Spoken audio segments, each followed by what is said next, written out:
Hi, this is Murray from Second Time Tech, and today I am doing my 50th video for my YouTube channel. So I'm hoping that by the time I hit 100, I'll be better at it. So I'm about halfway there. Anyway, today I'm going to be talking about my studio computer, and I'll be talking about my system number 3 that I had talked about 3 weeks ago, and give like a little analysis on it, on what you can do with it and stuff and whatnot.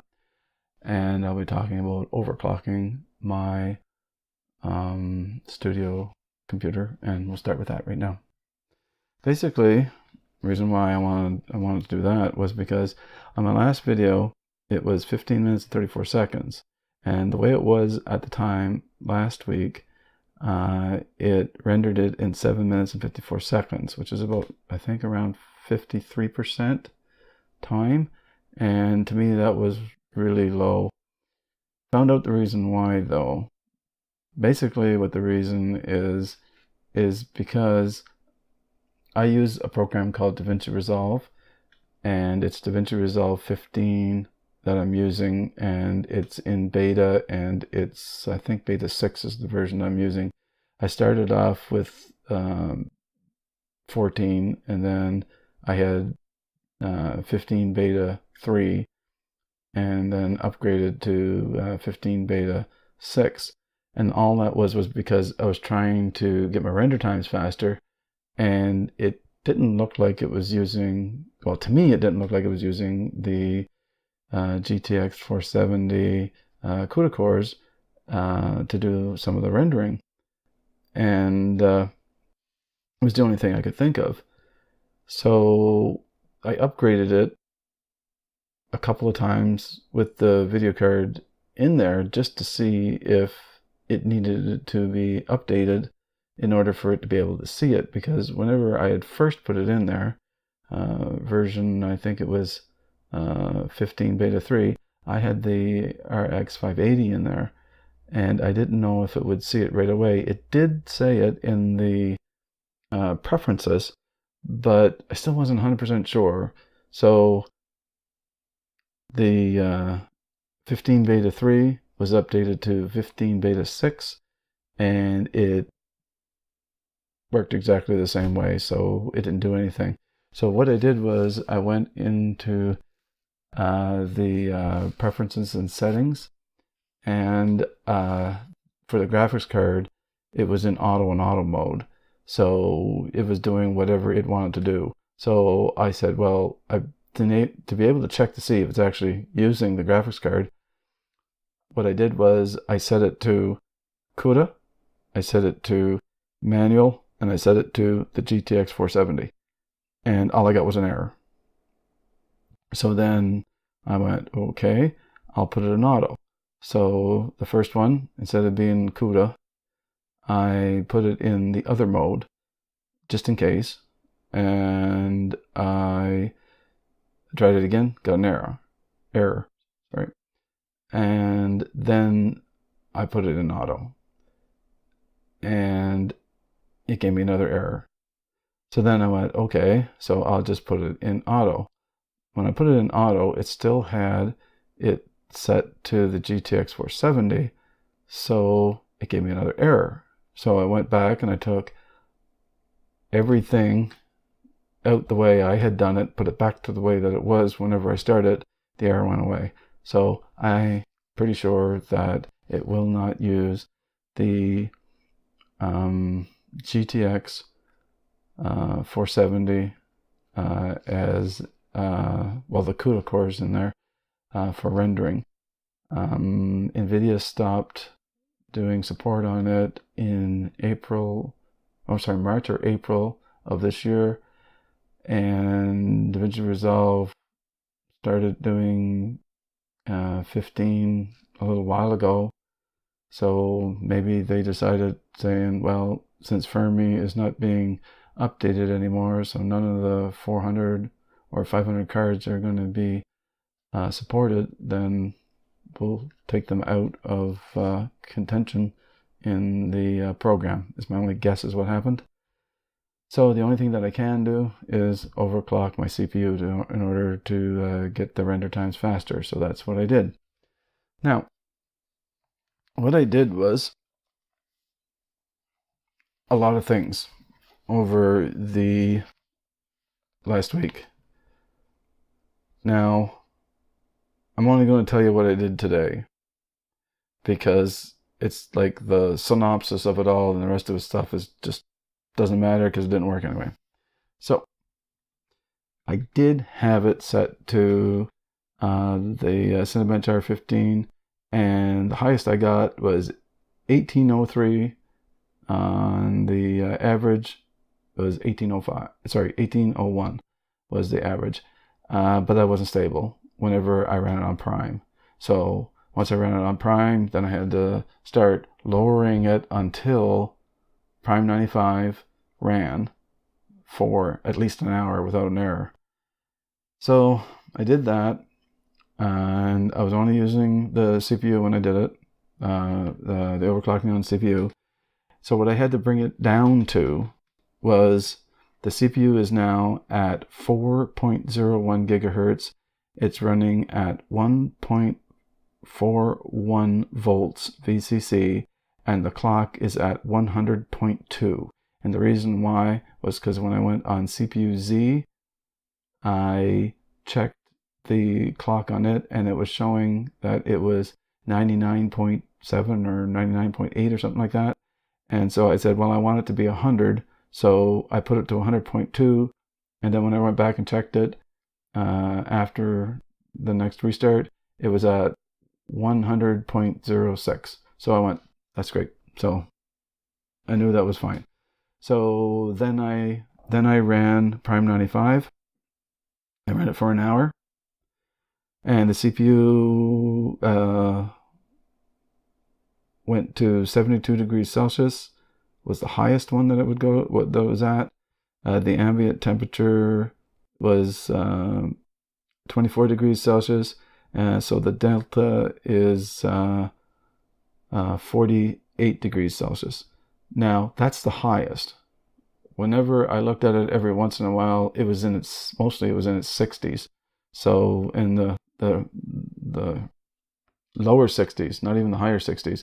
So it was just when it was running really heavy, it was running up to 72 degrees Celsius for short periods of time.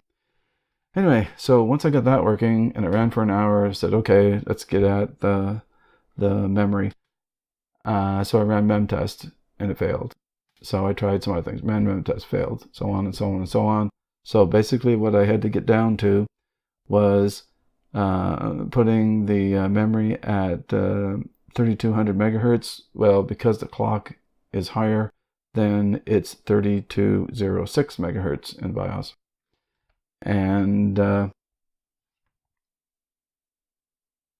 settings I set are at 13, 14, 14, 32, and it's at T1 timing. Now, because I was using other ones before that, I had upped the memory voltage to 1.5 volts, and I still left it there, so it's still there right now. But after I got that done, I ran memtest, and I ran it up to 167.3%, and it worked fine, no errors. So I had no errors on Prime 95 at 1 hour, and I had no errors on memtest at 167%. Now, it has to go about 3 hours on Prime 95 to say 100% for certain that it's rock solid, and it has to go to 1000% on memtest in order to say that it's rock solid. So this is stable, but maybe not 100% stable until I do that, and I'll be doing that over the next couple of days. And then after I get that stable, then I'll try a little bit more to get it to go up a little higher, because like I say, that's the only thing I can do right now in order to get the render times lower on my computer because of my graphics card. Anyway, so Oh, so then I ran Cinebench R15 again to see what it was after I noticed that was stable. And the high was 1791 and the average was 1790. So I lost about 12 points. So I guess that's not too bad. But I'll find them again because I really want to hit that 1800 and be stable and stay on there. But anyway, that's besides the point. So now I'm going to talk about system number 3 and give a little bit of a synopsis on it. And we'll try to do a little bit of analysis on what it can do. And so this is the unit right here. That's why I keep pointing at it. But I knew you guys knew all that. Anyway, so I will give a rundown on what's inside of it in case you didn't see my video about 3 weeks ago there that talked about this.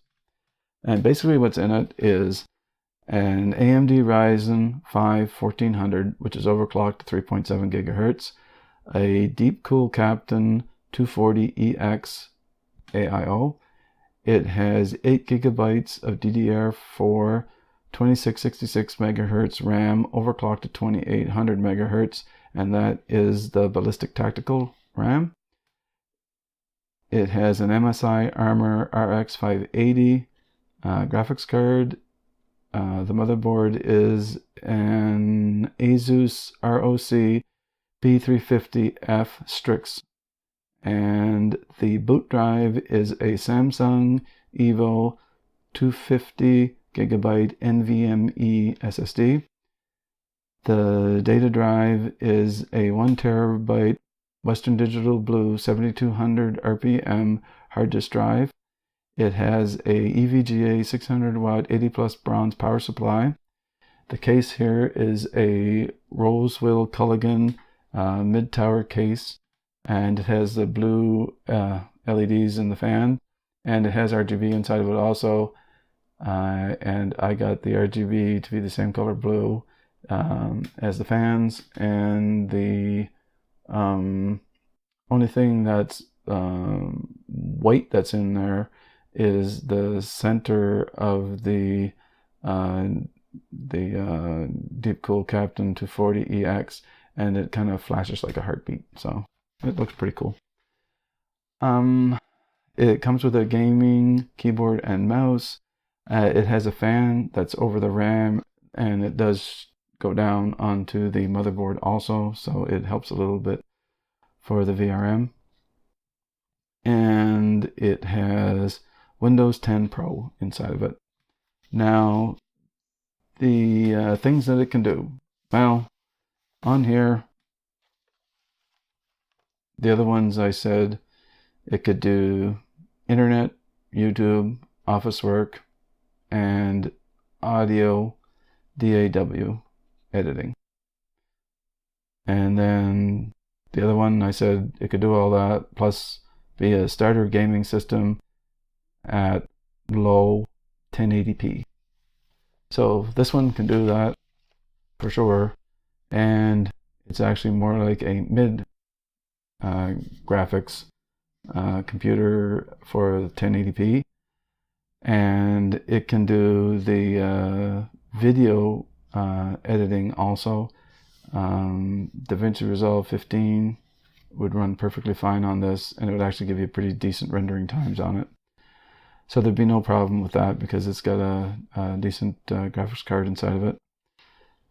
Now, if you want to make it better, the first thing that I would do is I would put another 8 gigs of memory in there, because then it'll go into dual channel mode, and it's $118.99, so you'll end up with 16 megabytes of RAM running at 2800 megahertz, and that will help a bit. Now, the next thing that I would do to it is I would put a video card in it. I'm not going to go to what the ones I said on the other one, because this one's a little bit better. So I went and looked at the GTX 1080, the RX Vega 56, and the 64. Now, The prices that I'm showing and telling you about are Amazon Canada prices. I will put links to the products on Amazon Canada and Amazon US in the show notes. But all the prices I'm talking about are Canadian prices. Now, the Zotac Mini GTX 1080 is $672.99 for that one. Now, the RX Vega 56 is an MSI Air, and it is $682.83. So they're pretty close to the same price. For games, the 1080, and you'll get, I think, better with that from everything that I've seen. And I think the Vega 56 overclocked would actually do better with the rendering times. And if you want to go up to the RX Vega 64, it's a Asus version, and it's $805.09. So that's quite a bit more. And most of the other people are saying that the 56, they liked it better. So I guess you can overclock it up to a 64 or flash it up to a 64. So that's pretty decent. Anyway, that's pretty much all that I have for today. If you liked the video, please hit the thumbs up. If you didn't like it, thumbs down. If you want more of my content, excuse me, please subscribe. And if you want notifications, you have to hit the bell, otherwise you won't get them. And I do want to wish everybody a wonderful week. I thank you very much for watching and listening. Bye.